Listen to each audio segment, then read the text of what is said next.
Hi, I'm Sandy Ray, founder of Sandra E. Ray CPA, where we alleviate financial headaches so that you can create a bigger impact. Today, I want to talk to you about choosing your fiscal year end or changing your fiscal year end. You work hard to make timely and informed decisions, so please consider how your year end affects your organization and all of the decisions that you have to make. There's so many year-end tasks that have to be completed in addition to your day-to-day operations. So you get pushed to close your year-end so that you can make the best decisions for this next year that's coming up. So timing your year-end can help you improve your visibility for your organization in your community and with your grantors, can help you better time your expenditures. It can help you simplify your budgeting. It does have costs and benefits if you're considering making a change, but it can improve your outcomes for your organization and your constituents. So let's talk about year ends. There's calendar year ends and fiscal year ends. Now the IRS allows us to have both. The calendar year end is just the consecutive 12 months from January 1 to December 31. Calendar year, that's pretty basic. Now, the fiscal year is any consecutive 12 months that does not end on December 31st. So one of the most popular fiscal year ends is June 30th. That year runs from July 1, say, of 2022 to June 30th of 2023. So this is just an example. For many nonprofits, there's nothing wrong with a traditional calendar year. But for others, a calendar year end is inconvenient and brings uncertainty. And for those organizations, adopting a fiscal year could be a way to improve the clarity of your revenue streams and get you better control over your budgeting. Changing your year end can help you handle revenue fluctuations, especially if a large amount of your income and that may be uncertain comes in the last quarter of the year. For example, if you rely heavily on donations from individuals or corporations, those may come in at the end of the year, even like the last 2 weeks of December. And so you don't have any ability to adjust your spending when the majority of your income is coming in the last 2 to 4 weeks of your fiscal year. Additionally, moving to a fiscal year end can help you with time management. You're not spending your holidays trying to close the books or immediately transitioning into the audit process so that you can file a timely 990, especially when January to April 15th is your CPA's busiest time of year if they do for-profit tax reporting. Many CPAs will offer to delay your audit to the summer months if you're a calendar year end, and they will give you pretty good rates for doing that. But you need to consider you're not getting your final numbers until maybe July, August, or even September. How does that help you make decisions for a year that's halfway or 3/4 of the way through already? So why would a nonprofit want to adopt a fiscal year? I think there's many reasons. But mostly we want to match our ebb and flow of our revenue cycle. Using a calendar year, as we said before, can give you blind spots in your budgeting process if the majority of your funds are coming in the fourth quarter.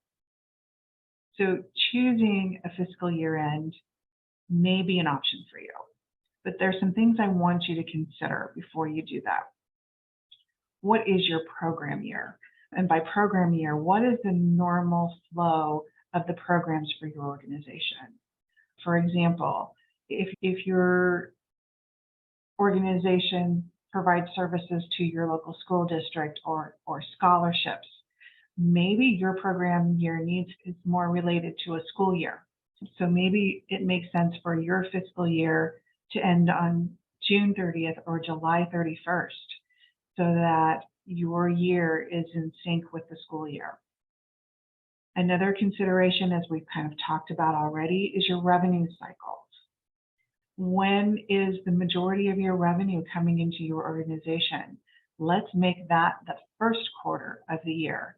That gives us the ability to adjust our spending once we know how we did with the first quarter with our fundraising and our grants coming in and those kinds of things.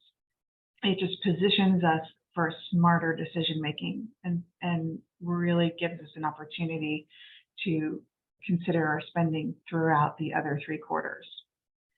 Along with like donations, what is our grant cycles? Not only when is the money coming in, but what is our reporting requirements? And is that reporting requirement, if this is a major grant, in sync with our fiscal year end? And how does having it out of sync affect how quickly we are able to do those grant reports? And then finally, primary funders fiscal year, just like the revenue cycles or the grants. For this situation, I'm thinking more along the line if you've got maybe a corporation like here in Indiana, we have Eli Lilly. We have the Lilly Endowment Fund who gives wonderful grants to organizations. If you're the Lilly Endowment Fund, you're probably going to consider Eli Lilly's fiscal year end when considering your own fiscal year end, because that is your major donor and it makes things a lot easier for you. Another consideration is the audit. When is the audit going to happen? How do we get ready for the audit, the time that it takes? When is the auditor's going to be out in our office? If you're dealing with all kinds of things like getting that audit done, like I said before, in the first 4 months of the year when your CPA may be dealing with for-profit organization tax returns, it may be difficult for them to get that done. So you want to think about the timeliness and completeness of that audit process.